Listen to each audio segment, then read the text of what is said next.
Hello everyone, welcome to my channel Education with SS। Western philosophies के इस सफर में सबसे पहले जब हम लोगों ने आइडियलिज्म को समझा था, फिर उसके बाद हमारा ये सफर रियलिज्म, नेशनलिज्म और प्रैग्मेटिज्म से होता हुआ आज हम पहुंच गए हैं ह्यूमैनिज्म को समझने के लिए। तो समझते हैं आज ह्यूमैनिज्म और उसका इम्पैक्ट एजुकेशन पे।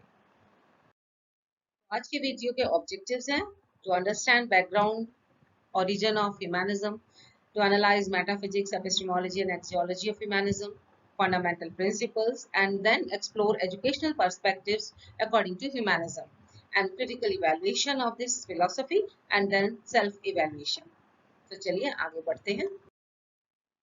ह्यूमैनिज्म का जो स्टार्टिंग है, डेवलपमेंट है या इस फील्ड में सोचने की बात है, वो साइकोलॉजी से ज्यादा आती है, जिसमें अब्राहम मैस्लो, कार्ल रोजर का नाम महत्वपूर्ण है।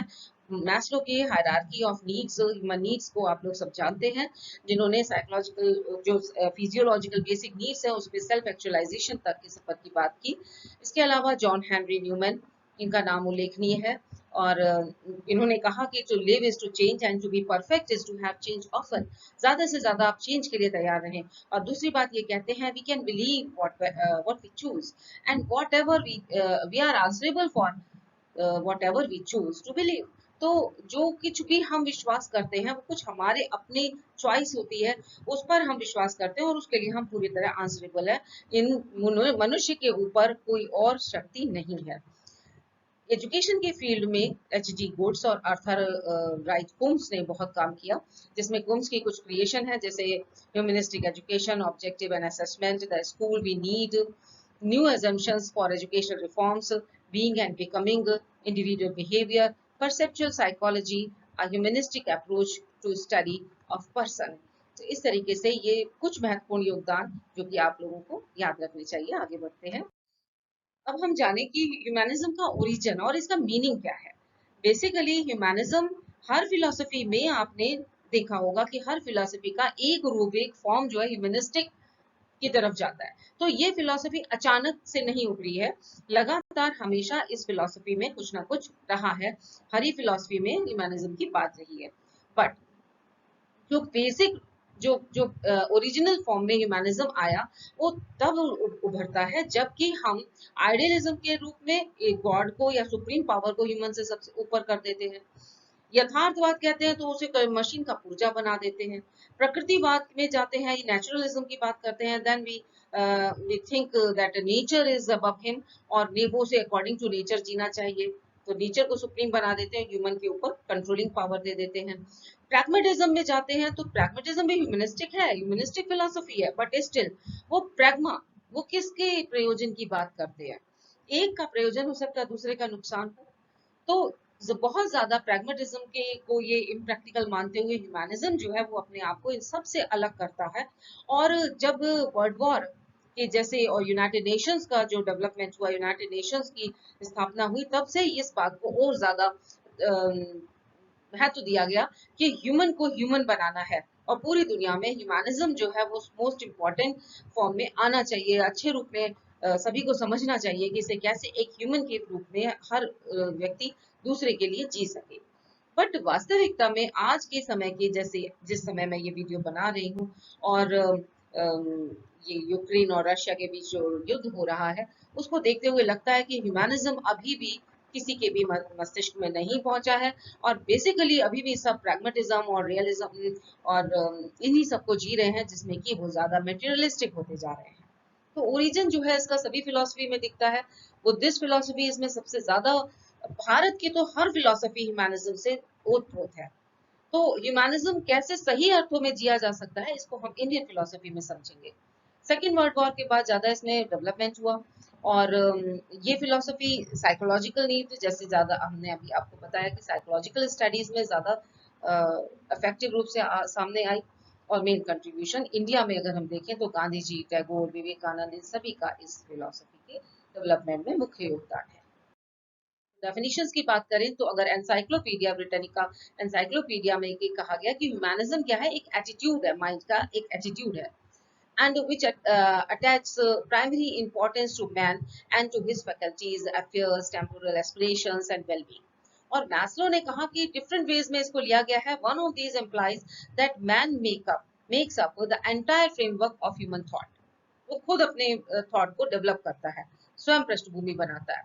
And that there is no god, no supreme human reality to which he can be related और कैन रिलेट हिमसेल्फ। तो उससे ऊपर, उससे सुप्रीम कुछ भी नहीं है, चाहे मटेरियल को की बात करूं, चाहे नेचर की बात करूं, और या फिर सुपर पावर की बात करें, कोई भी उसके ऊपर नहीं है, सिर्फ उसकी अभिवृत्ति, उसकी कल्पना है, सिर्फ वही उसके ऊपर है, एस्पिरेशंस उसकी। तो बेकर ने कहा humanism emphasises human nature and human point of view, और राधा कृष्णन कहते हैं man is the architect of his own future, मनुष्य ही अपना भविष्य का निर्माण करता है। गांधी जी ने कहा राष्ट्रीयता का मेरा विचार यह है कि मेरा देश मर जाए लेकिन मानव जाति जिंदा रहे। तो मानव जाति को इन्होंने राष्ट्र से भी ऊपर कहा कि ह्यूमन को जिंदा रहना चाहिए, मानव जाति के लिए जीना चाहिए, पूरी दुनिया को मानव जाति के लिए जीने की तरीका सीखना चाहिए। That is various ideas about this humanism. अब हम मेटाफिजिक्स, एपिस्टेमोलॉजी और एक्सियोलॉजी के माध्यम से इस दर्शन को समझते हैं। तो वही बेसिक क्वेश्चंस होते हैं मेटाफिजिक्स में कि यूनिवर्स किसने बनाया, तो सेल्फ मेड है, मनुष्य के ऊपर कुछ भी नहीं है, उसकी एस्पिरेशंस है ओनली, और वो अपने आप स्वयं के लिए रिस्पॉन्सिबल है, अपने जो भी काम वो करता है उसके लिए वो स्वयं जिम्मेदार है। तो ये इसकी मेटाफिजिक्स है, very simple metaphysics. Then epistemology यानी ज्ञान मीमांसा। ज्ञान कौन सा, जो ह्यूमन के को मेन या importance they, only that is true knowledge या फिर एक्सेप्टेबल नॉलेज। सेल्फ एक्सपीरियंस होना चाहिए, यानी कैसे ज्ञान प्राप्ति करें, तो सेल्फ एक्सपीरियंस को ये बेस्ट वे कहते हैं एक्वायर करने के लिए ज्ञान को। और दूसरी तरफ एक्सियोलॉजी यानी आचरण कैसा होना चाहिए, तो ये कहते हैं कोई नो हायर इथिकल ऑर्डर या ऐसे नहीं बनाना चाहिए जो ह्यूमन को सप्रेस कर दे। Living with human values is the highest conduct. अब ये ह्यूमन वैल्यूज कहाँ से वो सीख करते हैं, इट डिपेंड्स। कैरेक्टरिस्टिक्स इन्हीं से, मेटाफिजिक्स, एपिस्टेमोलॉजी और एक्सियोलॉजी से हम दर्शन की विशेषताओं को जान सकते हैं। जैसे ह्यूमन वेलफेयर हाईएस्ट है, कोई फंडामेंटल एलिमेंट ढूंढने की जरूरत ही नहीं है, यूनिवर्स सेल्फ मेड है, फिजिकल केमिकल प्रोसेसेस से बना है, और जो लाइफ है वो एक इम्पॉर्टेंट इवेंट है, एक घटना मात्र है और कुछ नहीं है। सेंटर पॉइंट ह्यूमन है, ना तो नेचर उसके ऊपर है ना सुपर पावर, कोई भी सुपर नहीं है, उस चिंतन का केंद्र केवल मनुष्य है। और यहाँ देखिए ह्यूमनिज्म में नेचर को माना गया है ना तो कोई वो फ्रेंड है और ना एनिमी है, लेकिन ह्यूमन उसमें एक इम्पोर्टेंट पार्ट है नेचर का। कोई ड्यूअलिज्म नहीं मानता है बॉडी का, सोल का, या नेचर स्पिरिट, कॉन्शियस अनकॉन्शियस, ऐसा कोई ड्यूअल नहीं है, कोई सोल नहीं है, कोई स्पिरिट नहीं है। कोई भी चीज ह्यूमन को कंट्रोल नहीं करती है, उसके ऊपर क्या है, सिर्फ उसकी आकांक्षाएं यानी aspirations. Human values are the result of social relation. कोई वैल्यूज किसी जगह से, कोई सुप्रीम पावर से या कहीं से आते हैं, नो, ये सोशल रिलेशंस को ही सोर्सेज बताते हैं ह्यूमन वैल्यूज का। तो अब देखिए humanism tries to make natural spiritual values natural and mechanistic values humanistic. तो मैकेनिकल जो वैल्यूज थी, जो मैकेनिकल ह्यूमन को यंत्र बना रखा था, उसको ह्यूमनिस्टिक बनाने की कोशिश है। नेक्स्ट ये कहते हैं कि यूनिटी, सभी जो मानव जातियां हैं उनमें एक यूनिटी है, और साइंस जो कि ह्यूमनिस्टिक हो, जो कि विज्ञान के अतिरिक्त, क्योंकि उन्होंने विज्ञान के द्वारा विध्वंस को देखा है, ह्यूमन के विनाश को देखा है विज्ञान के माध्यम से। तो ये कहते हैं कि विज्ञान के अलावा जो कुछ भी ह्यूमनिस्टिक है, ये जो कि ह्यूमनिज्म पर आधारित है, जो मानवीय है, वो सब उत्तम है, उसी को फॉलो करना चाहिए। Happy living is the best life, goal of life. और रिलीजन केवल सुपरस्टिशन है, एक अंधविश्वास है, इसके अलावा और कुछ नहीं है, लेकिन कुछ वैल्यूज के लिए इसे स्वीकार किया जा सकता है। नेक्स्ट हम लोग देखते हैं principles of continuity in humanism. ये कहते हैं कि जो नॉन फिजिकल या नॉन बायोलॉजिकल एक्टिविटीज थी, जैसे कि थ्योरी ऑफ इवोल्यूशन में भी बताया जाता है कि ह्यूमन या लाइफ के जो रीजन हुआ है वो केमिकल फिजिकल प्रॉपर के कॉम्बिनेशन से हुआ है। तो ये फिजिकल या नॉन बायोलॉजिकल एक्टिविटीज थी जिनके माध्यम से बायोलॉजिकल एक्टिविटीज डेवलप हुई, फिर उनसे इंटेलेक्ट डेवलप हुआ, माइंड पावर धीरे धीरे हर क्रीचर की बढ़ती चली गई, साइकोलॉजिकल एक्टिविटीज डेवलप हुई, and then purposive human development हुआ। और पर्पसिव ह्यूमन डेवलपमेंट जो अभी भी मेकिंग यानी कि बनने के निर्माण की अवस्था में है। यहाँ पर ह्यूमैनिज्म स्पष्ट रूप से कहता है कि growth is the only evidence of life. तो जो बढ़ता चले, जीवन निरंतरता मिले, दैट इज लाइफ, तो उसे ह्यूमैनिज्म स्वीकार करता है। ह्यूमैनिज्म और एजुकेशन का देखते हैं अब हम लोग क्या रिलेशन है। A.W. कोम्स का बहुत ज्यादा इसमें ह्यूमनिस्टिक एजुकेशन में वर्क है। इनके अनुसार humanistic education is an attitude about human nature and learning process which have many aspects of educational thinking and behavior. Humanistic idea about education is subjective reference. यानी कि ये एक व्यक्तिनिष्ठ संदर्भ है। अलग अलग दृष्टिकोण से अलग अलग संदर्भों में एजुकेशन को लिया जा सकता है। कोई एक ही निश्चित प्रकार की शिक्षा को इसमें नहीं लिया जा सकता। H.G. गुड्स ने कहा कि in education humanism is the study of great achievements and thoughts. तो हम शिक्षा में उपलब्धियों, मानवीय कुल मिलाकर जो जो बेस है, जो थीम है, A.W. कोम्स हो या फिर H.G. गुड्स हो, उन्होंने थीम जो है ह्यूमनिज्म को लिया है, मानवीयता को लिया है, और वही डेवलप करने वाली जो प्रक्रिया है उसे शिक्षा माना है। नेक्स्ट देखिए, फंक्शंस ऑफ ह्यूमनिस्टिक एजुकेशन। अभी ऐसी शिक्षा जो कि ह्यूमनिस्टिक या ह्यूमन को मानवीय गुणों को विकसित करे, तो उसके अंदर उसको क्या वो काम करेगी। सबसे पहली बात, वो मानवीय संवेदनाओं के प्रति संवेदनशील बनाएगी।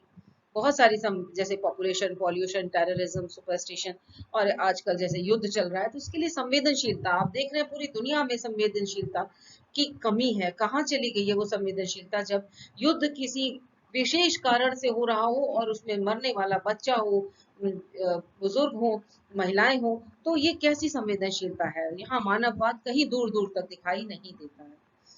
दूसरी बात आती है कि मानव कल्याण के लिए विज्ञान का उपयोग हो, और यहाँ देखिए पूरी तरह मानव विध्वंस के लिए विज्ञान का प्रयोग आजकल हो रहा है। तीसरी बात ये कहते हैं कि समस्याओं से जो घिरा हुआ युवा है, उसे ऐसी शिक्षा हो जिससे व्यक्तिगत विकास हो, और साथ में मानव कल्याण की चेतना उसके अंदर विकसित हो सके। व्यक्तिगत विकास भी हो और मानव कल्याण की चेतना, तो समाज के लिए भी जीना सीखे हो। फिर सभी प्रकार के जो पहले से प्री डिसाइडेड प्रागानुभूत जो धार्मिक सामाजिक वर्जनाएं हैं, उन सब से मनुष्य को मुक्त होना चाहिए। ऐसा मुक्त करना, बनाना शिक्षा का काम है। नेक्स्ट जो कंसेप्ट है वो चेंज भी होती रही ह्यूमनिज्म की। 1970s में जो फोकस था ह्यूमनिज्म का, वो था सेल्फ एक्सप्रेशन पे, फ्रीडम पे, कॉन्शियसनेस पे, सेल्फ सेंटर्ड इंडिविजुअलिटी के डेवलपमेंट पे ज्यादा ध्यान था। लेकिन इससे क्या चीज बढ़ गई, over competition, narrow nationality, dependence on low production, deficiency, tension, and shift from individuality से उसको सोशल सैनर्जी और फ्री इन्वायरमेंट की तरफ चेंज किया जाने लगा। 1980s के दशक में फोकस जो था वो मुड़ चुका था क्रिएटिविटी पे, और ह्यूमन रिसोर्स जो मूवमेंट है उसने ह्यूमनिज्म को बहुत ज्यादा अफेक्ट किया, और डिक्रीजिंग कंपटीशन एंड कम्युनिकेशन जो है वो ज्यादा से ज्यादा संप्रेषण इसके को बढ़ाने पर बल दिया गया। तो इस तरीके से जो ह्यूमनिज्म का जो कंसेप्ट है वो भी ईयर वाइज बढ़ता रहा, अलग होता रहा। यहाँ रविन्द्रनाथ टैगोर ने बहुत अच्छी बात की, हम मानवता के सबसे करीब तब होते हैं जब हम विनम्रता में महान होते हैं। तो मानवता अगर है, यानी आप विनम्र हैं, तभी मानवता आ सकती है, अदरवाइज आप मानवता का भाषण दे सकते हैं और कुछ नहीं। नेक्स्ट, एजुकेशन की definition according to humanism. Humayun Kabir ने कहा, the aim of humanistic education is to develop human completeness and perfectness. Complete human possess capability to participate in important institutions of human society and has tolerance for others thoughts, दूसरों के प्रति सहिष्णुता। तो सबसे important जो एक trait है, जो गुण है, जो कि ह्यूमनिस्टिक एजुकेशन दे सकती है किसी भी पर्सनालिटी की डेवलपमेंट में, वो है टॉलरेंस। एस राधा कृष्णन ने कहा, education is to be complete must be human. It must include not only the training of intellect but the refinement of heart and discipline of spirit। हालांकि ह्यूमनिज्म स्पिरिट को नहीं मानता, लेकिन इन्होंने ह्यूमन की बात करके और ह्यूमनिस्टिक एजुकेशन को स्पिरिट और उससे जोड़ दिया है, क्योंकि S Radhakrishnan basically idealistic philosophy से है। No education can be regarded as complete if it neglects heart and spirit। Humanism has a man in its center। सबसे इंपॉर्टेंट चीज जो ध्यान रखने की है, और डेमोक्रेसी एसेंशियल है। ह्यूमनिज्म कहता है कि शिक्षा के द्वारा मनुष्य को पशुत्व से ऊपर उठाकर सच्चे अर्थों में मनुष्य बनाना है। यदि मनुष्य को ही मार काट रहा है तो फिर वो ह्यूमन नहीं है, तो उसे पशुत्व की संज्ञा दी जा सकती है, पशु की संज्ञा दी जा सकती है। ऐसे कंडीशन में उसको इस प्रकार से शिक्षित करना है कि वो मनुष्य के लिए जीना सीखे।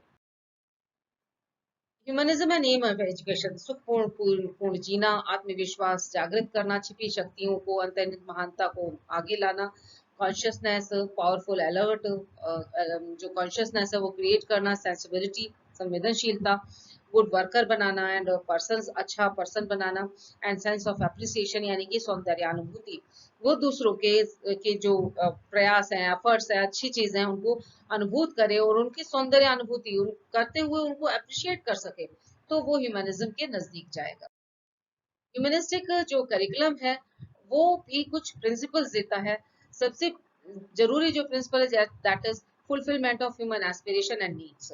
एक ऐसा करिकुलम बनाएं जो कि उसकी एस्पिरेशंस, उसकी आकांक्षाओं को, इच्छाओं को, आवश्यकताओं को पूरा कर सके। Should not be based on प्रायोरी aspect, किसी भी पूर्व आधारित किसी भी कंसेप्ट पर आधारित नहीं होना चाहिए जो पहले से प्री डिसाइडेड कर दी गई है। क्रिएटिविटी को डेवलप करे, फ्लेक्सिबल हो, जो हर मनुष्य के इच्छाओं, आवश्यकताओं के, एस्पिरेशंस के अकॉर्डिंग उसे चेंज किया जा सके, एंड कल्चरल अंडरस्टैंडिंग को डेवलप करने वाला पाठ्यक्रम। नेक्स्ट हम लोग देखते हैं नेचुरलिज्म में करिकुलम। तो एक हायरार्की दी है जिसमें कि सबसे ऊपर ये ह्यूमनिस्टिक सब्जेक्ट्स को रखते हैं, जिसमें कि वही सब्जेक्ट शामिल किए जाते हैं जिसका फोकस पॉइंट जो है वो ह्यूमन होता है, जैसे social health, psychology, physiology etcetera. दूसरी तरफ जो भावात्मक रूप से विकास करते हैं, जैसे language, literature, music, art, craft, जिनको रियलिज्म और नेचुरलिज्म में बहुत नीचे स्थान दिया गया था, इनको ये दूसरे स्थान पर रखते हैं। और तीसरे स्थान पर ये नेचुरल जो साइंसेस हैं, जो कि उसको सिर्फ इतना स्वीकार करते हैं कि वो ह्यूमन नीड्स और क्यूरियोसिटी को पूरा कर सके, फुलफिल कर सके, लेकिन विध्वंस के लेवल तक अगर वो जाती है तो वो उसको ये स्वीकार नहीं करते। नेक्स्ट देखते हैं हम टीचिंग मेथड्स। तो टीचिंग मेथड्स के भी कुछ प्रिंसिपल्स हैं, जैसे टीचर टॉट इंटरेक्शन जरूरी है, डेमोक्रेटिक एनवायरनमेंट होना चाहिए, और नेचुरल, साइकोलॉजिकल और साइंटिफिक नेचर हमारी टीचिंग मेथड्स का होना चाहिए। ईडब्ल्यू कोम्स ने कहा है, अधिगम केवल उद्दीपन और अनुक्रिया यानी कि स्टिमुलस और रेस्पॉन्स का व्यवहार या उसका प्रतिफल नहीं है। यानी जो लर्निंग होती है that is not just stimulus and response हुआ और लर्निंग हो गई। अधिगम एक प्रायोगिक प्रक्रिया है जिसमें अर्थ का पता लगाने और अन्वेषण करने में विद्यार्थियों को या जो स्टूडेंट है उनको एक्टिव रूप से जुटना पड़ता है, और यह प्रक्रिया ज्ञानात्मक, भावात्मक दोनों होती है। ये जब तक भाव से नहीं जुड़ते तब तक लर्निंग नहीं हो सकती है। आगे ये कहते हैं कि अधिगम के व्यापक संप्रदाय के अनुसार अध्यापन का मानवीय आयोजन होना चाहिए। अब जैसे मैं इंटरनेट के माध्यम से, यूट्यूब के माध्यम से आप तक पहुंच रही हूँ, लेकिन फिर भी ह्यूमन इज देयर। हम एक टेक्नोलॉजी के माध्यम से जुड़ रहे हैं एक दूसरे से, तो ये मानवीय आयोजन होना चाहिए। ये नहीं कि किसी मशीन में फीड कर दिया और फिर आप बच्चा बैठकर अकेले उस मशीन पे काम करे और वो सीखता जाए, ऐसा नहीं होना चाहिए। इससे हम उसकी जो भावात्मक विकास है उसको अवरुद्ध कर देंगे। तो ह्यूमनिज्म बिल्कुल उसे स्वीकार नहीं करता, टीचिंग मशीन्स बिल्कुल डिस्कार्ड करता है। दूसरी बात इसमें ये कही गई कि संचार के जो आधुनिक संसाधन है इसमें विद्यार्थियों के मस्तिष्क को झंकृत कर दिया, विषमता से भर दिया, उनसे बचाना चाहिए। इसे स्वतंत्र मनन, चिंतन, प्रविधि के माध्यम से इस सारी टेक्नोलॉजी के ज्यादा से ज्यादा इनके प्रयोग से उसे बचाना चाहिए, ज्यादा से ज्यादा वो मानवीय कांटेक्ट के माध्यम से सीखे, ऐसी कोशिश की जानी चाहिए मेथड्स में। तो नेक्स्ट देखते हैं हम लोग टीचर और टॉट का जो रिलेशन है ह्यूमनिज्म में। सबसे पहले टीचर के बारे में ये कहते हैं कि वो अपने आइडियाज को स्टूडेंट पर थोपे नहीं, उन पर पोज ना करे, बल्कि उनका स्वतंत्र चिंतन, उनका स्वतंत्र विकास होने दे। और टीचर को लिवली क्लासरूम एनवायरनमेंट बनाना आना चाहिए। लिवली क्लासरूम मीन्स जहाँ पर जीवंत रूप से शिक्षा हो रही हो और टीचर टॉट आमने सामने बैठकर बातचीत करके सीख रहे हो।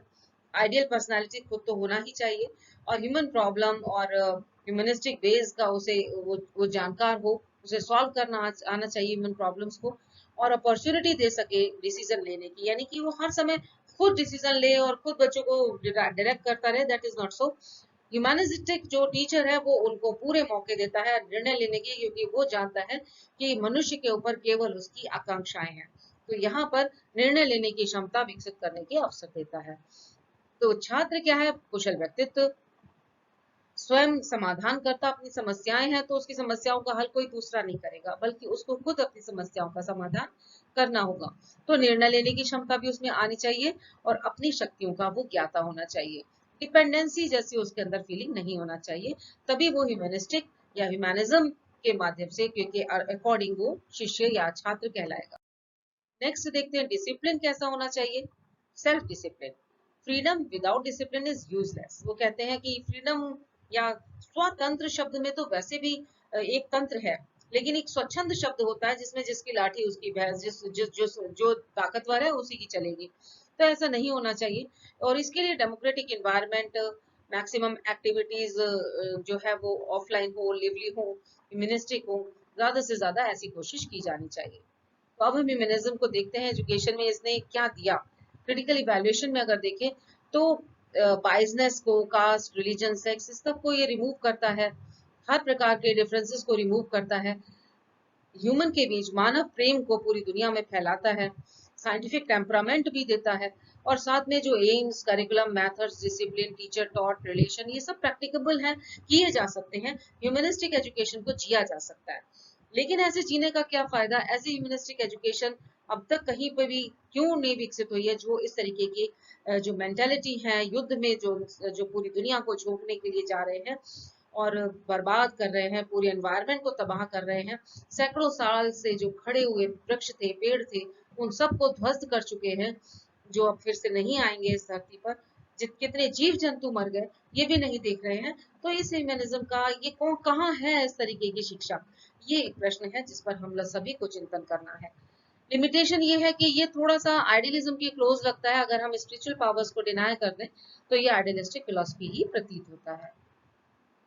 मैथिली शरण गुप्त की ये लाइनें हमेशा इंसान को ध्यान रखनी चाहिए, ऐसे जीने की कोशिश करनी चाहिए जैसा उन्होंने बड़ा सुंदर शब्दों में कहा है। यही पशु प्रवृत्ति है कि आप ही आप चले, वही मनुष्य है जो मनुष्य के लिए मरे। तो मनुष्य के लिए मरने वाला मनुष्य विकसित करना, यही एक ह्यूमनिस्टिक एजुकेशन का ध्येय है। अब हम देखते हैं कि इसमें जो लॉन्ग क्वेश्चन है वो इवैल्यूएशन कंट्रीब्यूशन ऑफ ह्यूमनिज्म हो सकता है।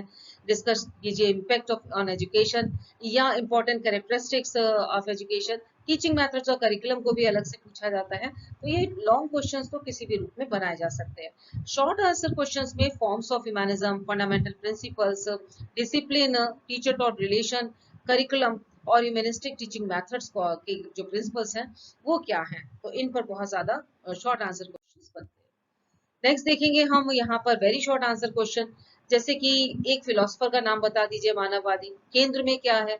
मानववाद संस्कृति में के डैश में विश्वास करता है, तो किसमें विश्वास करता है, डैश समस्याओं से संबंधित है। Curriculum should fulfil dash, methods of teaching favor dash use of technology, और education humanistic education favours dash subject most in curriculum. तो ये कुछ आंसर्स इनके सब मैंने दिए हुए हैं, आप चाहें तो इन सबको प्रैक्टिस के लिए यूज कर सकते हैं। इसके अलावा references. Thank you for watching, और अच्छा लगे तो लाइक कीजिए, सब्सक्राइब कीजिए, शेयर कीजिए। नमस्कार।